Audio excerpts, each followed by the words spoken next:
जय श्री कृष्ण। सभी का हार्दिक स्वागत है। सर्वेत्र सुखिनः सन्तु, सर्वे सन्तु निरामया, सर्वे भद्राणि पश्यन्तु, मा कश्चित् दुःखभाग् भवेत्। गुरुर्ब्रह्मा गुरुर्विष्णु गुरुर्देवो महेश्वरा, गुरुः साक्षात् परं ब्रह्म तस्मै श्रीगुरुवे नमः। वसुदेवसुतं देवं कंसचानूरमर्दनं देवकी परमानन्दं कृष्णं वन्दे जगद्गुरुम्। ॐ सहनाववतु सहनौ भुनक्तु सह वीर्यं करवावहै तेजस्विनावधीतमस्तु मा विद्विषावहै। ॐ शान्तिः शान्तिः शान्तिः। हरि ओम श्रीकृष्णार्पणमस्तु। सर्वमङ्गलं भवतु, शुभं भवतु। जय श्री कृष्ण। हाँ बोलो बोलो। हाँ, जय श्री कृष्ण। जय श्री कृष्ण। गुरुर्ब्रह्मा गुरुर्विष्णु गुरुर्देवो महेश्वरा, गुरुर्साक्षात् परब्रह्म तस्मै श्री गुरुवे नमः। गुरु बिन कौन बताए बाट, गुरु बिन कौन बताए बाट।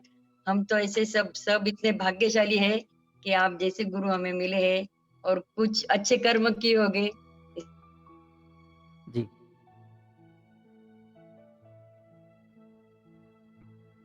ओके, उनका वीडियो अटक गया। हाँ दिवेकर जी जय आप श्री कृष्ण। हाँ जय श्री कृष्ण। हाँ बोलिए। कुछ तैयारी नहीं है लेकिन अभी टाइम पे बोलने को बोला है। चलो ओके जय ठीक है, श्री कृष्ण। चलो। हाँ जय श्री कृष्ण। जय श्री कृष्ण। आज के इस शुभ अवसर पर आपके चरणों में कोटि कोटि नमन। और मैं तो इसी पंक्ति के साथ गुरु की महत्ता मतलब समझाना चाहती हूँ कि गुरु बिन भवनिधि तरही न कोय, जो विरंजी शंकर सम्मोहे। यानी देवी देवता से भी बड़ा पद गुरु को दिया जाता है। तो मैं पुनः इसी आशा में कि गुरु की महिमा का बखान मुश्किल है।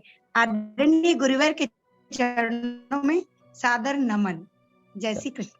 जय श्री कृष्ण। ठीक है, अंतिम के अंदर हम वापस लेंगे एक दो संबोधन। फिलहाल मैं अपना संबोधन शुरू करता हूँ। सबसे पहले तो आपको गुरु पूर्णिमा के इस शुभ अवसर पर सबको बधाई देता हूँ, और आपकी जो गुरु के रूप में या एक मास्टर के रूप में मेरे प्रति श्रद्धा है उसका अभिनंदन करता हूँ और आपका स्वागत भी करता हूँ। परंतु गुरु तत्व कैसे काम करता है, गुरु तत्व का निर्माण क्यों हुआ, यह आपको पता होना चाहिए। सबसे पहले तो इस सृष्टि का निर्माण परमात्मा ने किया है, हमको पता है। लेकिन परमात्मा का अंतिम स्वरूप एक ओंकारमय प्रकाशमय है। लेकिन उस एक ओंकारमय प्रकाशमय स्वरूप को सब लोग सीधे से देख नहीं पाएंगे, जुड़ नहीं पाएंगे। इसलिए उसी परमात्मा ने अपनी अलग अलग लीलाएं रचकर और अलग अलग ऊर्जाओं को जागृत कर कर अपने प्रकट स्वरूप व्यक्त किए। और वो स्वरूप थे ब्रह्मा, विष्णु, महेश। और जब उस परमात्मा को पता चला कि केवल पुरुष रूप से काम नहीं चलेगा, तो उन्होंने स्त्री रूप प्रकट किए, लक्ष्मी, सरस्वती, पार्वती आदि। लेकिन ये अलग अलग कहानियों से, अलग अलग घटनाओं से उनकी उत्पत्ति हुई है, और वो घटनाएं सभी सत्य हैं। ओ क्योंकि डायरेक्ट सीधे अगर परमात्मा ऐसे अलग अलग स्वरूपों के अंदर प्रकट हो जाते, तो एक मनुष्य जो है उसके ऊपर विश्वास कैसे करता। तो भगवान ने अपने आप को कहानियां घटवाई, वो पौराणिकता रचवाई, और उसके अंदर से अपने अलग अलग स्वरूप व्यक्त किए। लेकिन जब उन्होंने वो स्वरूप व्यक्त कर दिए तो मनुष्य सृष्टि भी निर्माण की। लेकिन अब मनुष्य सृष्टि को, उस मनुष्य को डायरेक्ट परमात्मा तक लाने वाला कोई होना चाहिए। क्योंकि वो परमात्मा और ये आत्मा, ये दोनों दो स्तर के, एक जमीन आसमान का फर्क रह जैसे, लेकिन अगर वो अंतर अगर समाप्त हो जाए तो दोनों के अंदर एक रूपता आ जाती है। परमात्मा आत्मा को, आत्मा परमात्मा को प्राप्त कर लेता है। लेकिन अभी उस बीच की ये दूरी कम करने के लिए किसकी आवश्यकता थी, और उस आवश्यकता को पूर्ति करने के लिए मनुष्य के अंदर जो दिव्यात्माएं थी, भगवान ने उसको गुरु का स्वरूप, गुरु का पद प्रदान किया, और वहां पे वो गुरु तत्व प्रारंभ हुआ। अब परमात्मा और आत्मा के बीच की ये जो दूरी है, वो खत्म करने के लिए या आत्मा को परमात्मा तक यानी मनुष्य को भगवान तक पहुंचाने के लिए या उन दोनों की जो भेंट वार्ता या प्रार्थनाओं से मंत्रों से संवाद करने के लिए करवाने के लिए फिर दीक्षा आदि ऐसे अलग अलग प्रयोजनों से गुरु तत्व ने कार्य प्रारंभ किया। अभी जब गुरु तत्व ने कार्य प्रारंभ कर दिया तो अभी त्रेता युग और द्वापर युग के अंदर भगवान का राम अवतार है, कृष्ण अवतार है। तो जब उन्होंने अवतार लिया तो अवतार लेने के बाद उन्होंने अपने मनुष्य रूप के अंदर गुरुओं को बड़ा सम्मान दिया। गुरुओं को वो सम्मान देने के बाद फिर हमारे साधु संतों ने फिर बाद में ये कहा कि जब भगवान स्वयं अवतरित होकर जब गुरु को इतना आदर देते हैं, सम्मान देते हैं, तो गुरु का पद जो है भगवान से भी ऊंचा है। तो ये गुरु को मान देने के लिए बात कही है, लेकिन वास्तविकता के अंदर परमात्मा का अपना पद सर्वश्रेष्ठ है। परंतु परमात्मा ने गुरु को सर्वश्रेष्ठ माना है, इसलिए फिर गुरु को भी परमात्मा से श्रेष्ठ माना जाता है। इसलिए हम स्कूल के ज़माने से वो कबीर का दोहा आदि रटते आए हैं, बोलते आए हैं, गुरु गोविंद दो उखड़े काके लागू पाए, बलिहारी गुरु गोविंद दियो आपने बताया।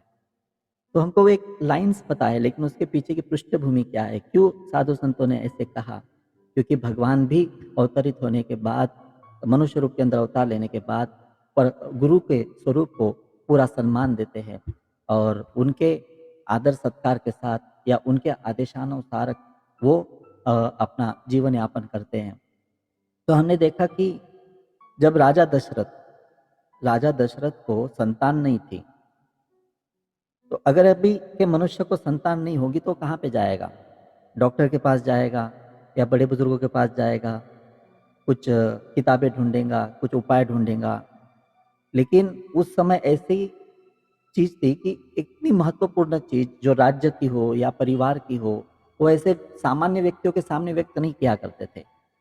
तो वहाँ पे राजा दशरथ जो है अपने गुरु के पास गए और गुरु के मार्गदर्शन के अनुसार पुत्र कामेष्टि यज्ञ आदि करवाकर संतान की प्राप्ति की। और इसी घटनाक्रम के अंदर जब भगवान राम का जन्म हो जाता है और वो किशोर अवस्था के अंदर जब विश्वामित्र और राम को मांगते हैं, तो दशरथ को गुरु का मान रखकर उनको देना पड़ा। और फिर वहाँ पे उन्होंने प्रस्थान किया है विश्वामित्र के साथ, यानी कि वहाँ पे गुरुओं का सम्मान उस समय से द्वापर युग त्रेता युग से हम देखते आए हैं। तो भगवान श्री कृष्ण ने भी तरह तरह की घटनाक्रमों के अंदर से गुरु का जो महत्व है वो कहीं ना कहीं अपनी लीलाओं से आपको बताया है। लेकिन अब देखिए कि गुरु अगर आपको कुछ सिखाता है, अब साधु संत महात्मा में और गुरु के अंदर क्या अंतर है? साधु संत महात्मा और गुरु के अंदर क्या अंतर है?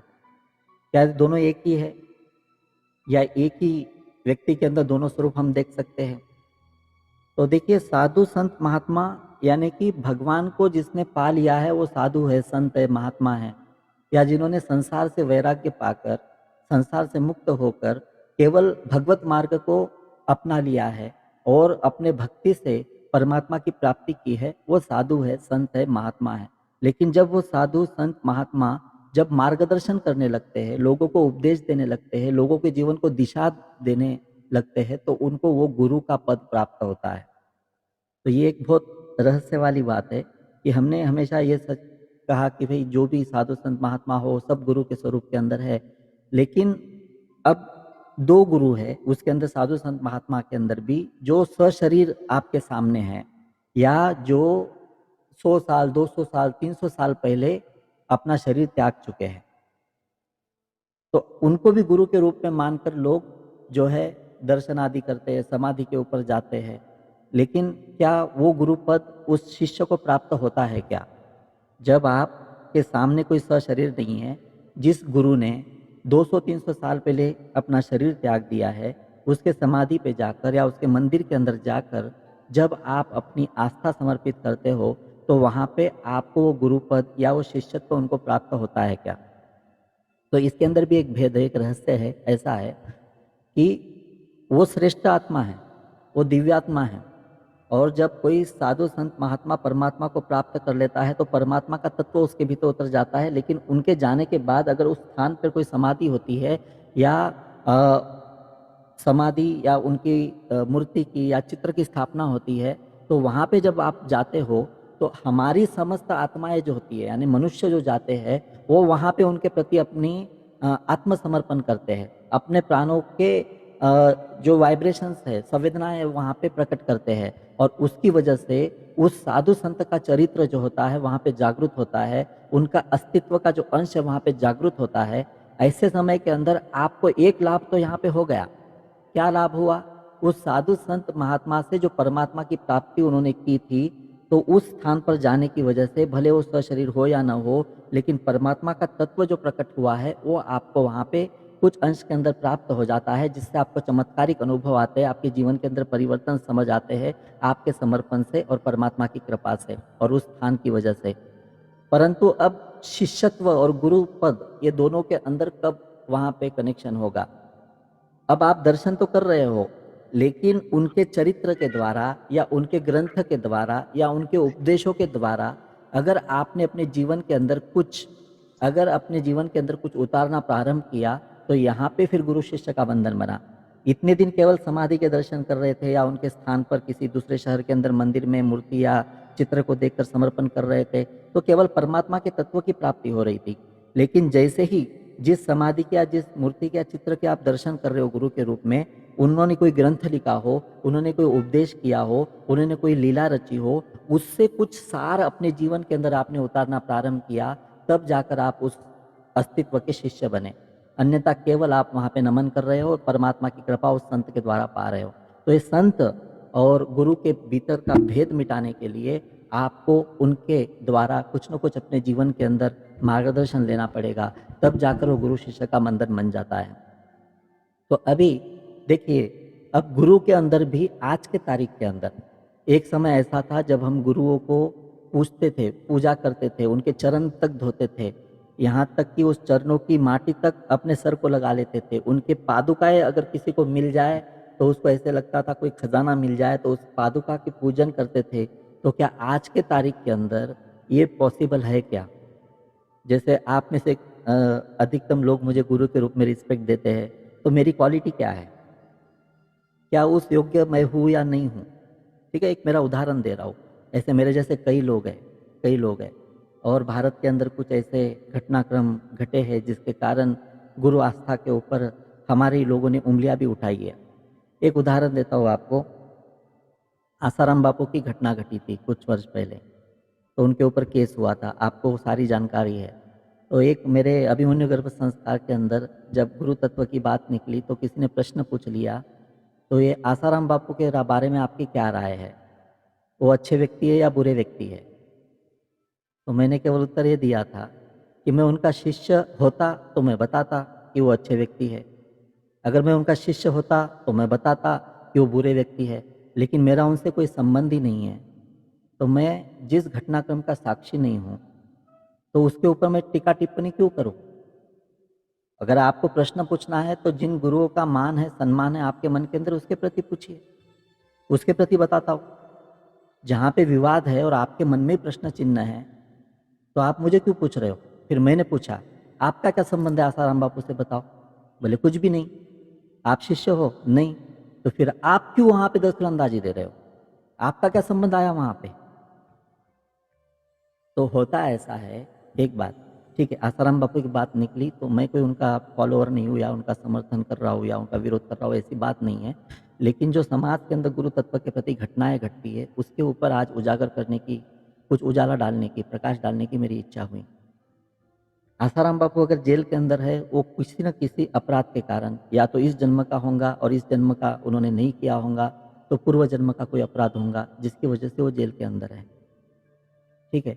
परंतु उनके जो करोड़ों फॉलोअर्स थे, उसमें से अधिकांश लोग आज भी विश्वास रखते हैं, आज भी उनके फोटो लगाते हैं स्टेटस पे, उनके ही बताए हुए मार्गदर्शन पर चलते हैं।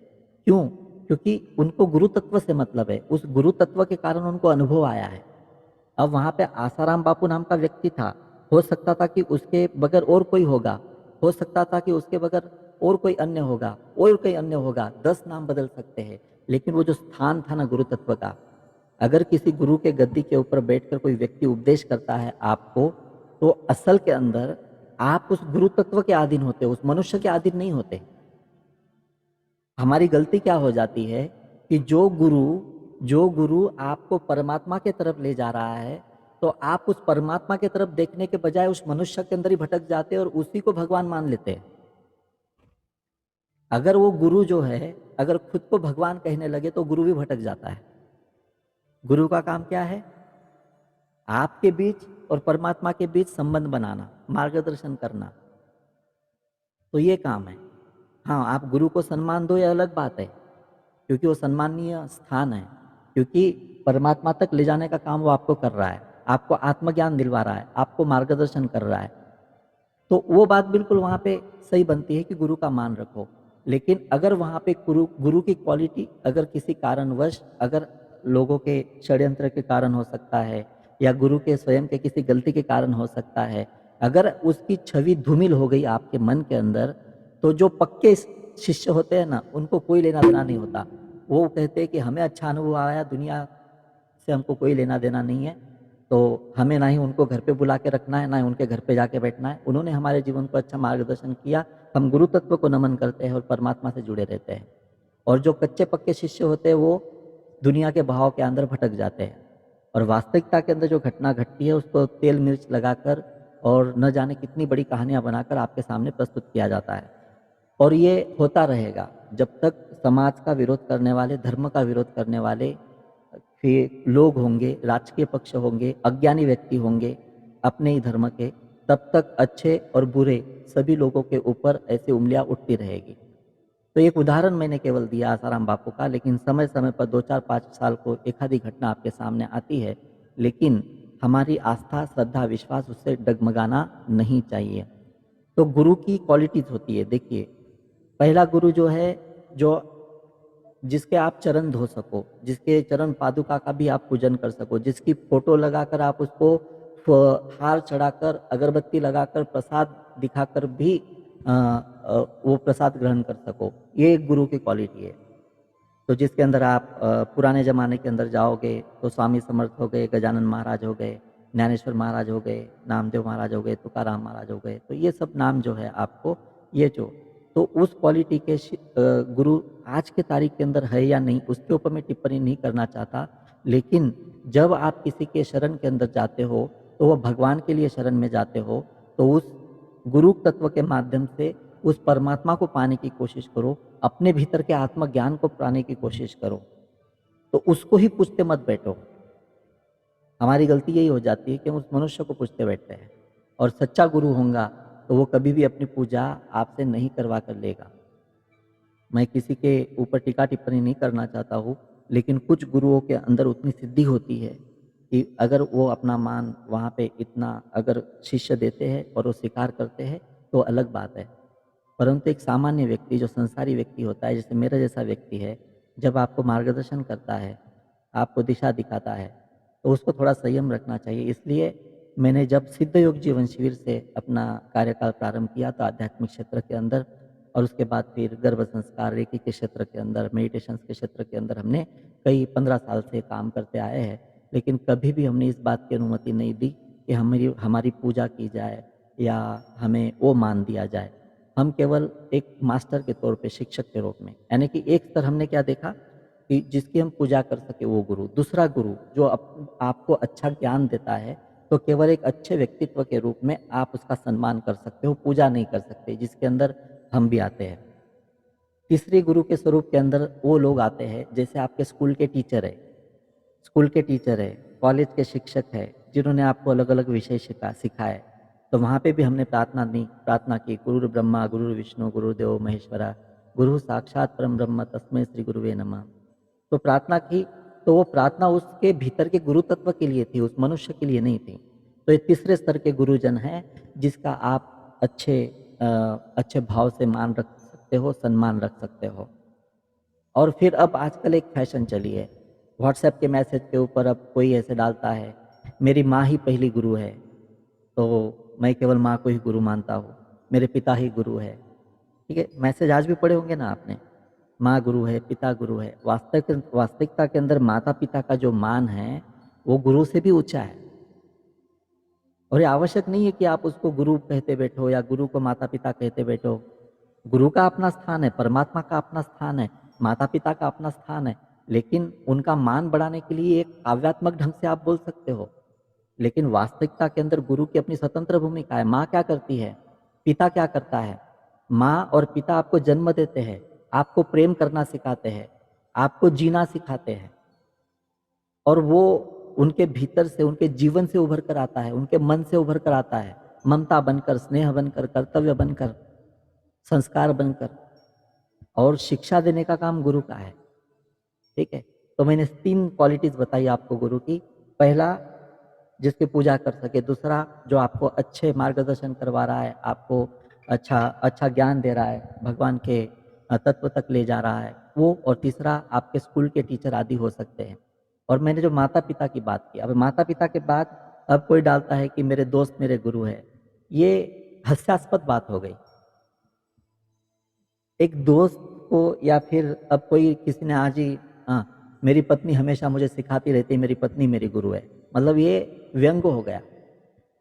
तो आप अपने रिश्तों का मजाक उड़ा रहे हो या गुरु तत्व का मजाक उड़ा रहे हो, वो भी गुरु पूर्णिमा के दिन। तो हमें सबसे पहले तो ये समझना चाहिए कि हम किस चीज के प्रति क्या बोल रहे हैं, क्या कर रहे हैं।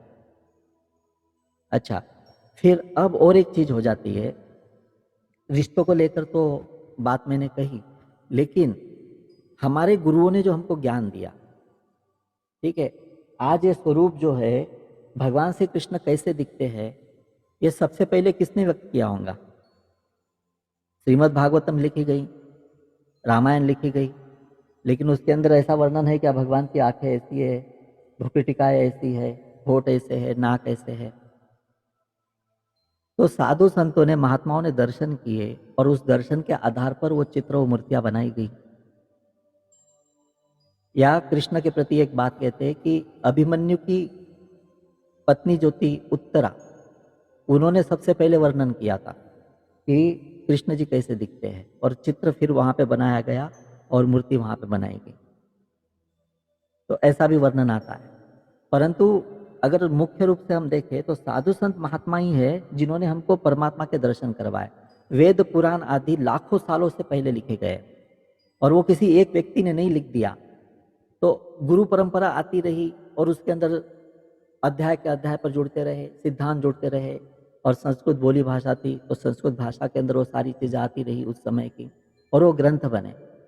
और उसकी उन्हीं गुरुओं की वजह से, क्योंकि आज का सेशन में वीडियोग्राफी करके आपको वापस प्रदान कर सकता हूँ, रिकॉर्डिंग हो रही है, लेकिन उस समय तो रिकॉर्डिंग नहीं थी। तो फिर ये गुरुजन ही थे जो अपना पूरा ग्रंथों के अंदर या अपने माइंड से लेकर अगली पीढ़ी के माइंड के अंदर ट्रांसफर कर देते थे। यानी कि पूर्व की जो आश्रम शालाएं थी, अगर आज से 500-600 साल पहले भी जाओ तो, या राम और कृष्ण के समय आपने देखा होगा कि राम जी जब आश्रम शाला के अंदर बैठते हैं, या अरण्य कांड के अंदर भी आपने देखा कि गुरुओं के सामने जब बैठते हैं तो केवल सामने बैठते हैं, और वहाँ पे आपको उस टीवी सीरियल्स में, सिनेमा के अंदर ऐसे कुछ प्रकाश विकास दिखा करके इधर से उधर जा रहा है, वो सब दिखाया जाता है, लेकिन वास्तविकता के अंदर ये सच है। यहाँ पे तो सिनेमाग्राफी करने वालों ने कल्पना कर कर वो बता दिया, लेकिन वास्तविकता के अंदर ये सही है कि प्राचीन काल के अंदर शिष्य सामने बैठता था और गुरु ब्रह्मांड से ज्ञान को अपने भीतर आमंत्रित करता था, और अपने चक्रों से सामने वाले के चक्रों के अंदर उसको ट्रांसफर कर देता था शिष्य के अंदर।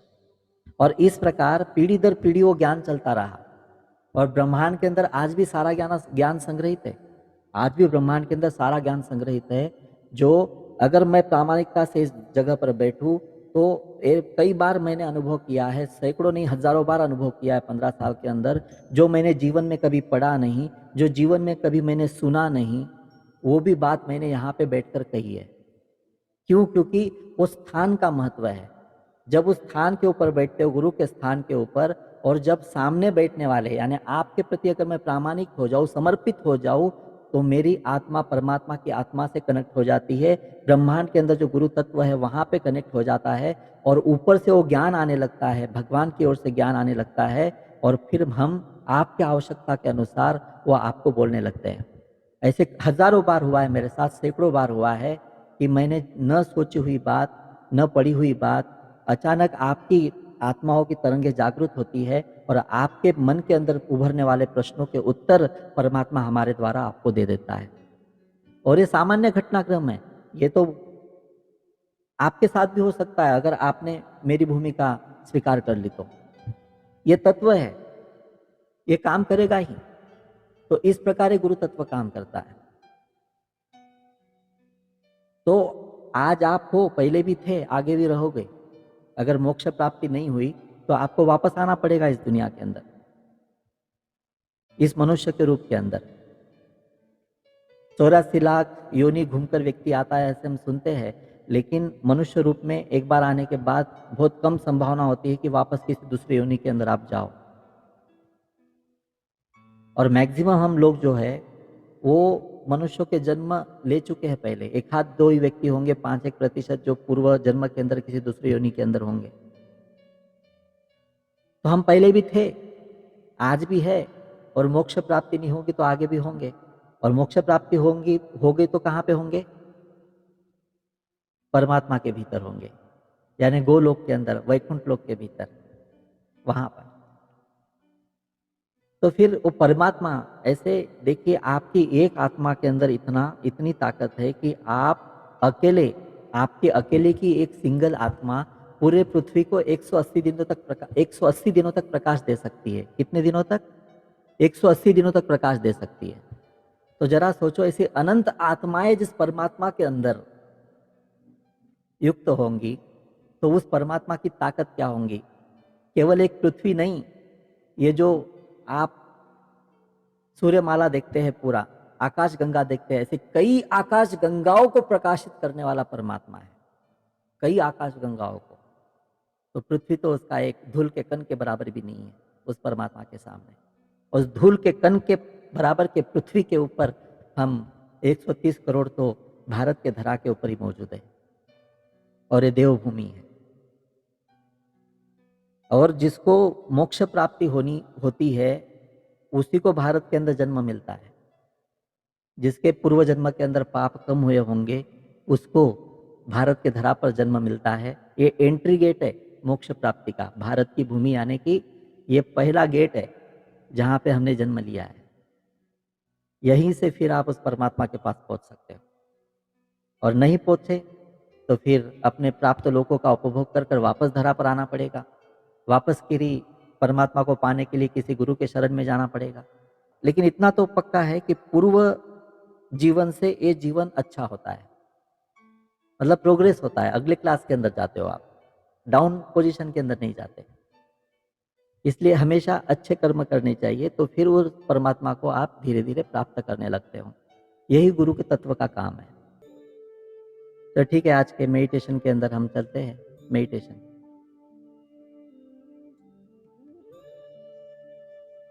सभी लोग आंखें बंद कर लें।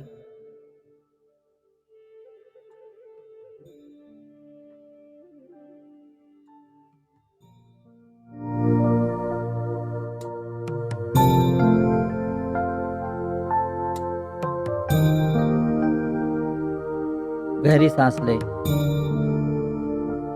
और सहजता से छोड़ दे।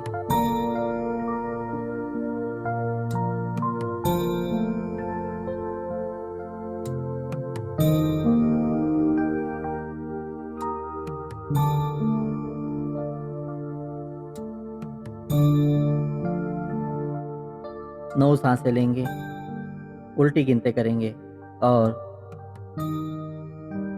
पहली सांस पर हम पूरी तरह से शांत, शिथिल और परम तत्व से जुड़ जाएंगे, शांत शिथिल होकर। गहरी सांस 9, छोड़ते हुए रिलैक्स, सांस भरे 8, रिलैक्स 7, मेरे गिनती के साथ छोड़ते रहे 6,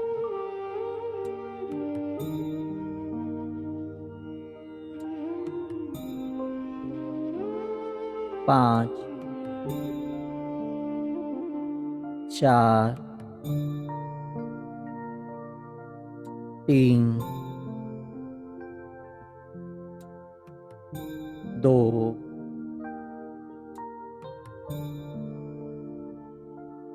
1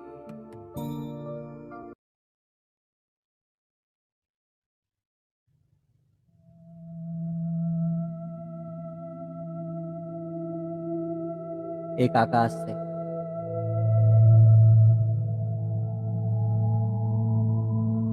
कोई बिजली कौंधने के बाद जैसा प्रकाश दिखता है,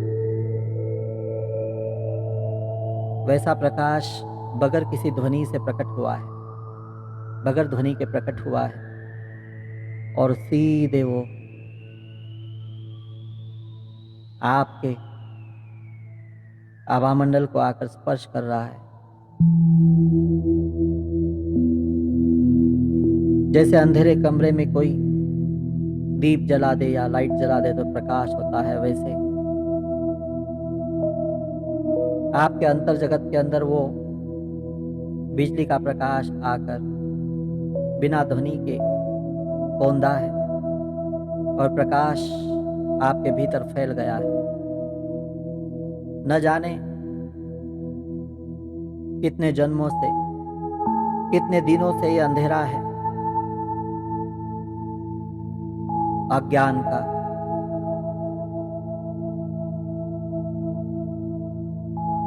न जाने कितने जन्मों से हम भटके हुए हैं।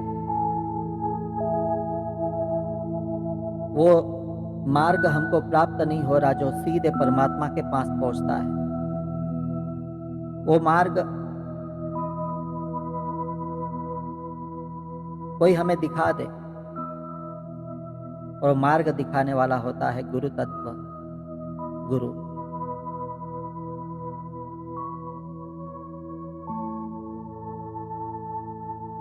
और आज हम मनुष्य के रूप के अंदर यहाँ पे मौजूद है तो इसका श्रेय हमारे पूर्व जन्म के गुरुजनों को जाता है। माता पिता का तो जाएगा ही, परमात्मा का तो जाएगा ही, क्योंकि उनकी अपनी अलग भूमिका है।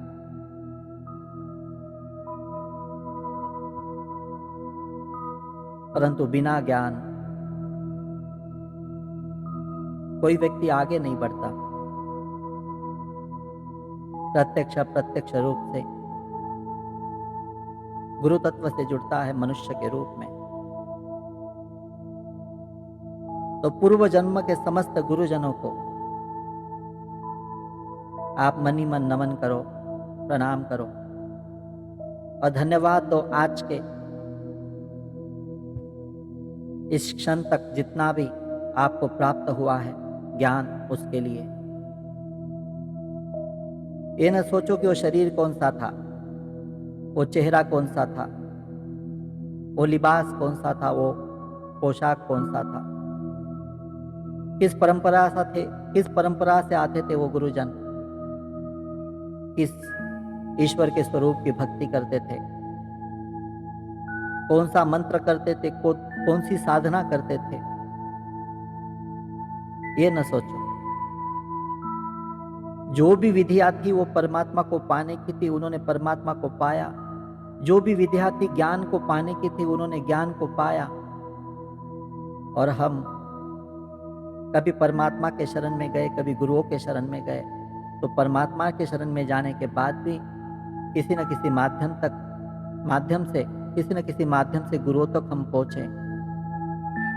और अगर सीधे गुरु के शरण में गए तो उन गुरुओं ने परमात्मा तक पहुंचने का मार्ग दिखाया। परमात्मा अर्थात जिस स्वरूप को आप जानते हो भगवान के रूप को, वही नहीं है।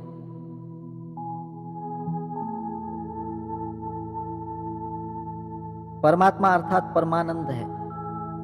परमात्मा अर्थात संपूर्ण ज्ञान है। परमात्मा अर्थात मोक्ष प्राप्ति है। परमात्मा की प्राप्ति अर्थात एक संतुष्ट आदर्शमय जीवन जीना भी होता है। लेकिन हम भटकते रहे केवल मूर्तियों में, केवल चित्रों के अंदर या मनुष्य रूपी गुरुओं के अंदर। लेकिन मूल उद्देश्य उस गुरु तत्व का यह था कि उस परम तत्व तक हम पहुंच सके किसी न किसी माध्यम से। हमारे जीवन का उद्देश्य यही है कि हम केवल आनंद पाना चाहते हैं। कुछ खाते हैं तो भी उसके अंदर आनंद ढूंढते हैं, कुछ बोलते हैं तो भी वो आनंद पाने के लिए। धन कमाते हैं तो आनंद पाने के लिए, आंसू भी बहाते हैं तो उसके पीछे उद्देश्य होता है कि मन हल्का हो जाए, आनंद प्राप्त हो जाए।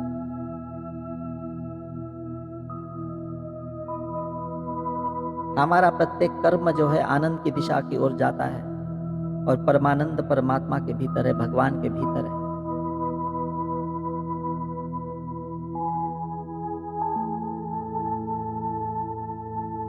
ऐसा परमानंद का अवतार,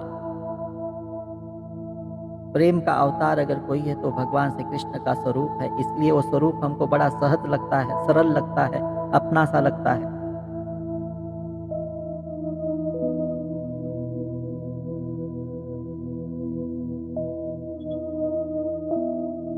चातुर्मास देवशयनी एकादशी के दिन चातुर्मास प्रारंभ होता है, तो भगवान विष्णु जो है वो विश्राम करने के लिए चले जाते हैं 4 महीने के लिए, और सारी सृष्टि का भार जो होता है, जो मैनेजमेंट होता है, वो भगवान शिव के हाथ में प्रदान कर देते हैं। 4 महीने भगवान शिव, भगवान महेश पालनकर्ता के रूप में इस सृष्टि का संचालन करते हैं।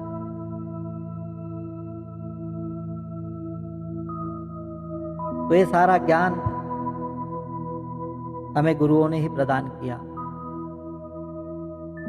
तो पूर्व जन्म से लेके अब तक के इस क्षण तक, वर्तमान तक जितने गुरुओं को आपने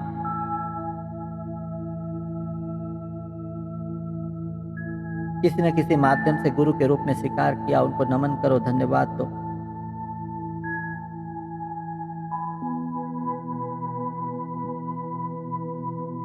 और अपने अंतर्दृष्टि से आकाश की तरफ अपना ध्यान ले जाओ।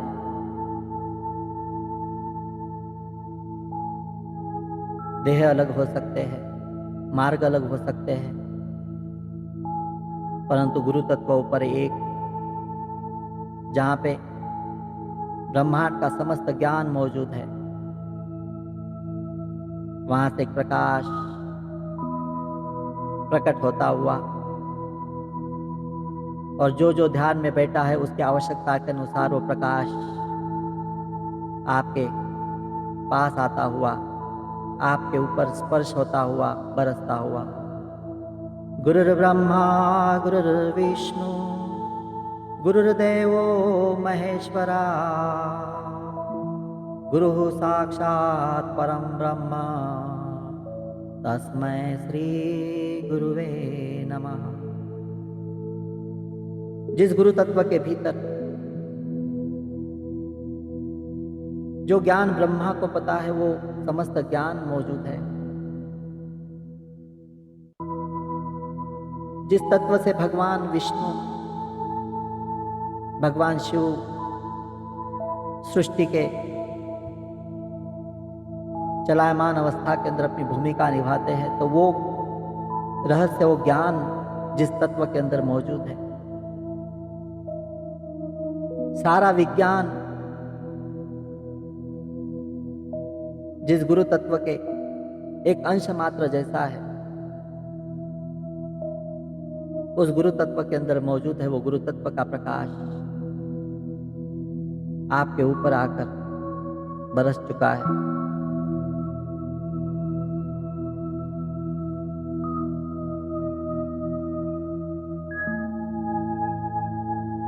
कुछ क्षण बैठे रहे शांति से।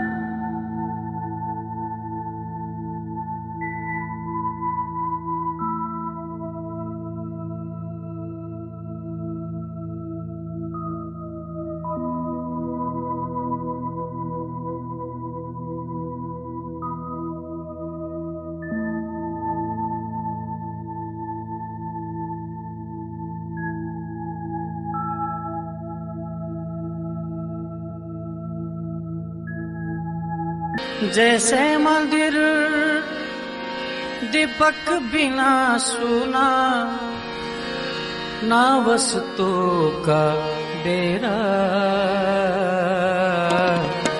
गुरु बिना घोर अंधेरा, साधु रे गुरु बिना घोर अंधेरा। जैसे मंदिर, जैसे मंदिर, जैसे मंदिर दीपक बिना सुना, ना वस्तु का बेरा, गुरु बिना घोर अंधेरा, साधो रे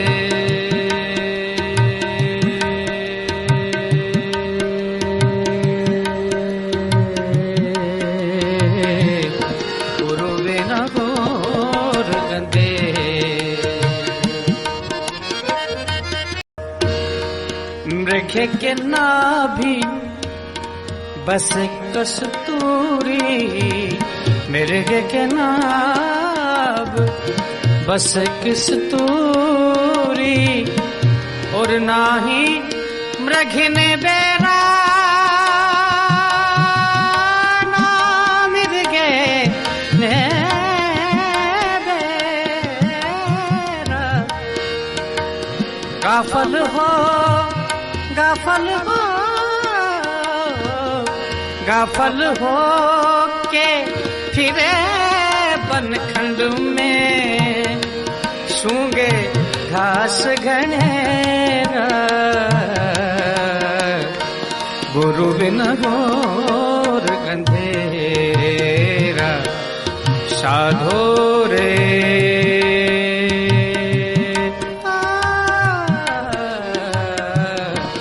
गुरु बिना घोर अंधेरा। पत्थर माई अग्नि व्यापे,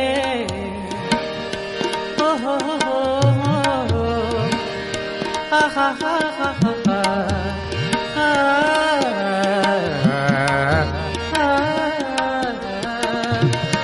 पत्थर माई अग्नि व्यापे व्यापे, पत्थर माई अग्नि व्यापे, और नाही पत्थर ने बेरा, ना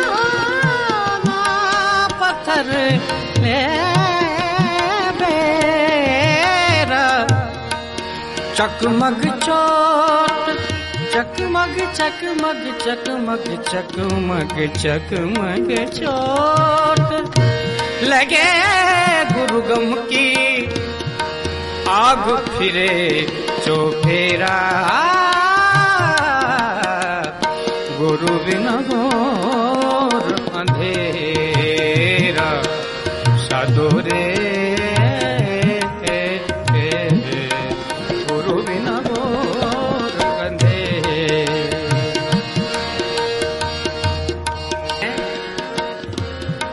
मोजी साहब मिला गुरु पूरा, मोजी साहब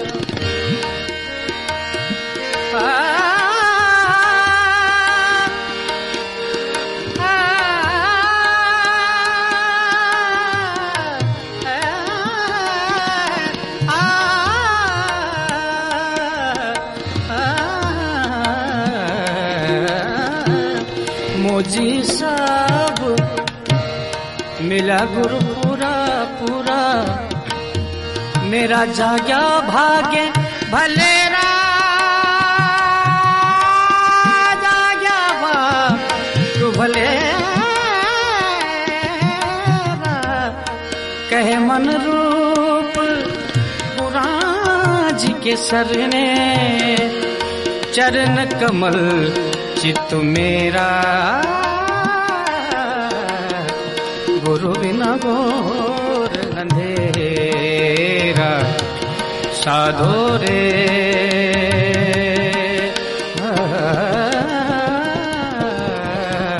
गुरु बिना घोर अंधेर। आ, आ, आ, आ,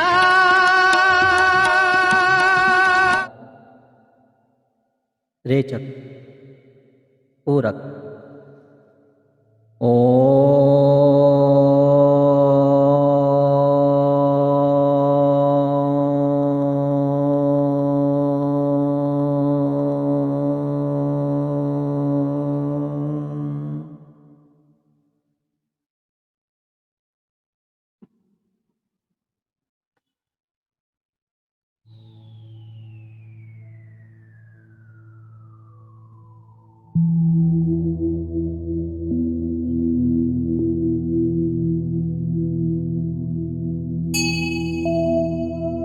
जो भी ज्ञान आपके चक्रों के अंदर समाहित है उसको धन्यवाद देंगे।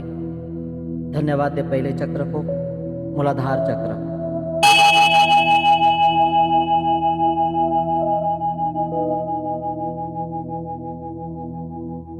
धन्यवाद हम देंगे स्वादिष्टान चक्र को।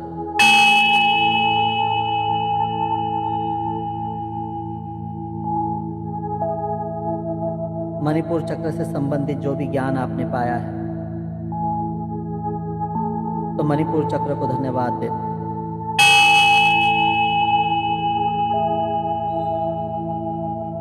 अनाहत चक्र हृदय के पास,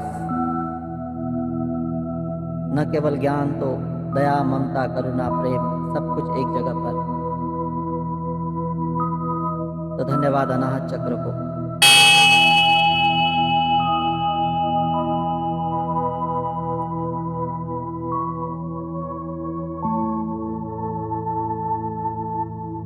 धन्यवाद दे जो ब्रह्मांड से ज्ञान प्रकट होता है, जिसके अंदर अपनी अहम भूमिका निभाने वाला विशुद्धि चक्र कंठ स्थान के पास। देव से धन्यवाद।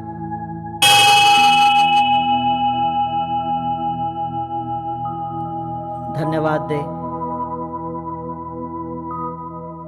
आज्ञा चक्र को जो समस्त ब्रह्मांड का ज्ञान जानता है।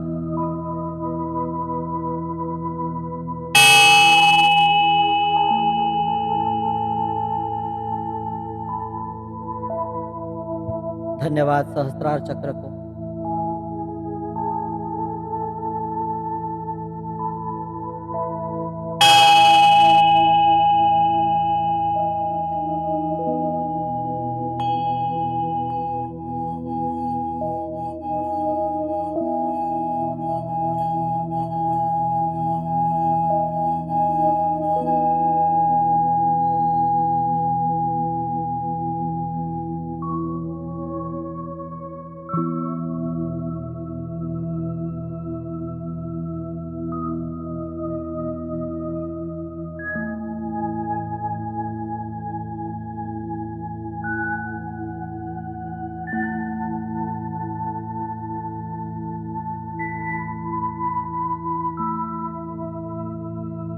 शांति पाठ।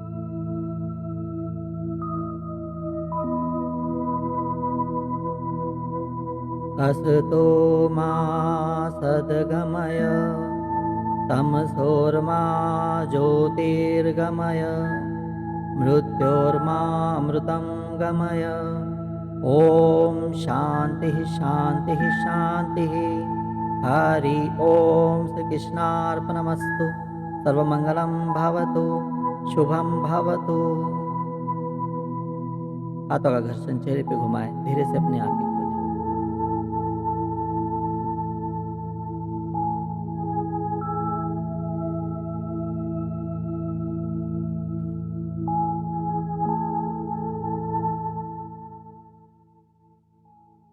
जय श्री कृष्ण।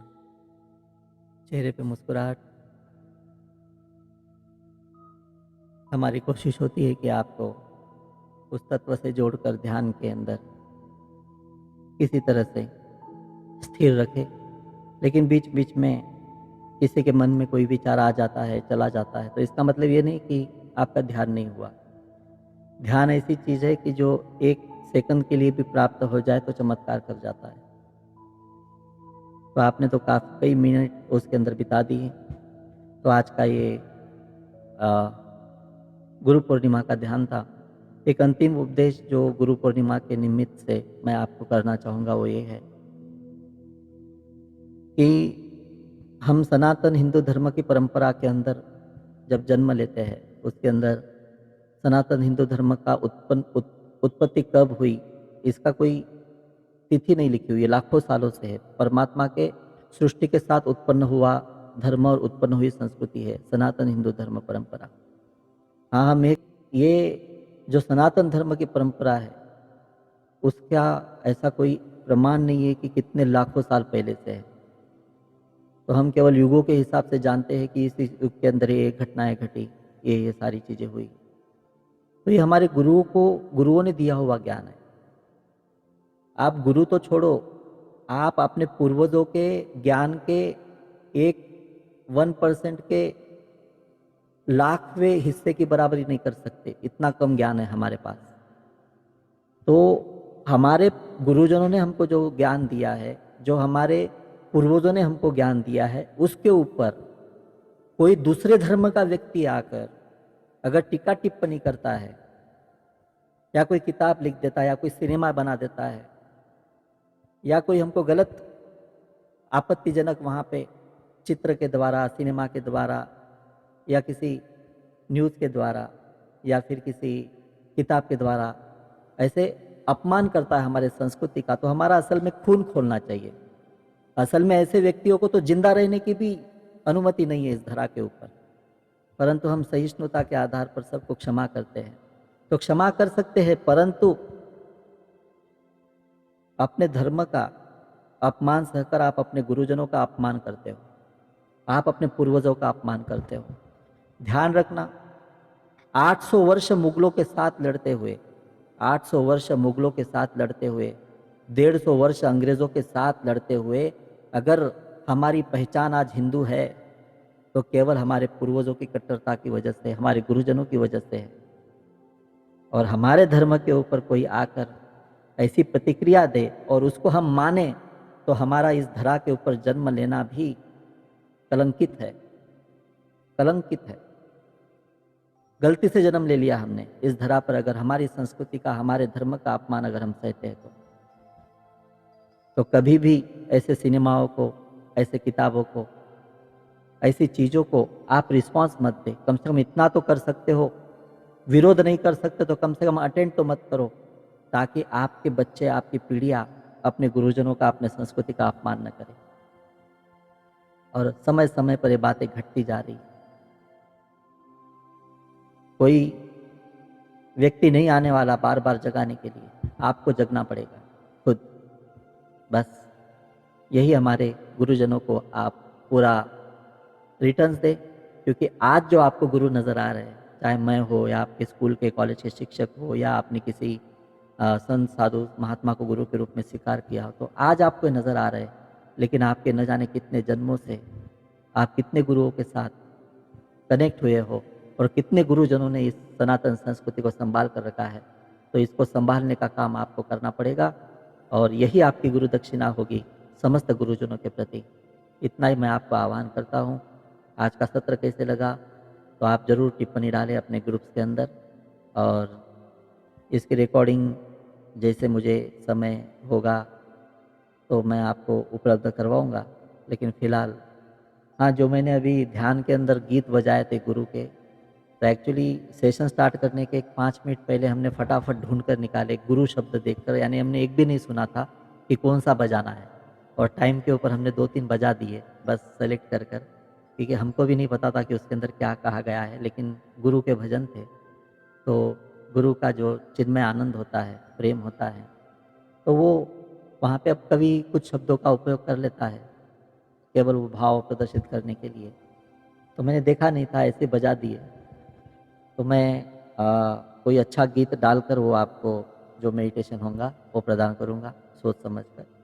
तो जो भी आपको मेरे सब रामनवमी का मेडिटेशन, फिर आप चाहो तो हनुमान जयंती का मेडिटेशन, अभी इसका आज का मेडिटेशन, जगन्नाथपुरी का मेडिटेशन, ये बीच बीच में कभी भी कर सकते हो आप, कभी भी कर सकते हो। यूट्यूब पे मौजूद है, लेकिन मैं अभी हमारे वो जो साइट है कृष्णयोग.com उसके ऊपर दे दूँगा। कृष्णयोग.com के ऊपर एक बटन है संस्कृत सीखने का। आप अपने बच्चों को संस्कृत सिखा सकते हो, अपने बच्चों के साथ संस्कृत के अंदर बात कर सकते हो, इतना सरल। आप केवल वो एपिसोड लगा दो और बच्चों के साथ 2-4 जो लोग बच्चों के आस-पास के बच्चों को बुला लो घर के अंदर, होते हैं ना फ्रेंड्स वगैरह, उन 4-5 बच्चों को बिठा दो, एक-एक लेसन करवा दो हर सप्ताह के अंदर और सबसे वो बात करवाओ, इतना आसान है। लर्न संस्कृत बोलकर वहाँ पे बटन दिया है। फिर भगवद गीता का बटन दिया है, भगवद गीता के सारे अध्याय अर्थ के साथ है।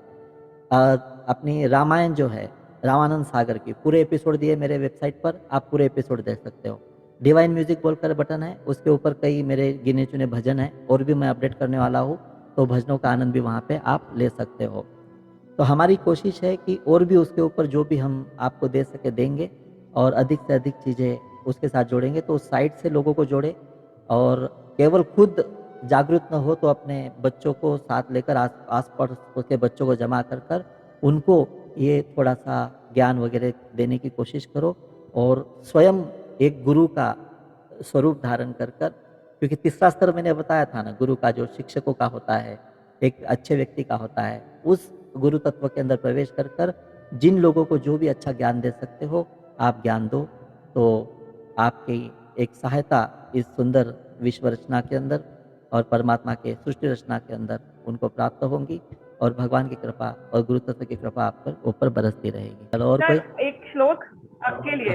हाँ जी। आपके लिए एक श्लोक सर। जी। गुरुर्ब्रह्मा गुरुर्विष्णु गुरुर्देवो महेश्वरा गुरुर साक्षात परब्रह्म तस्मै श्री गुरुवे नमः। जय श्री कृष्ण सर प्रणाम। जी। खुश जय रहो, श्री कृष्ण सर। सभी खुश रहो। थैंक यू देखिए, सर। जब हम गुरु ब्रह्मा गुरु विष्णु गुरुदेव महेश्वर ये बोलते हैं तो ये बहुत बड़ी बात है।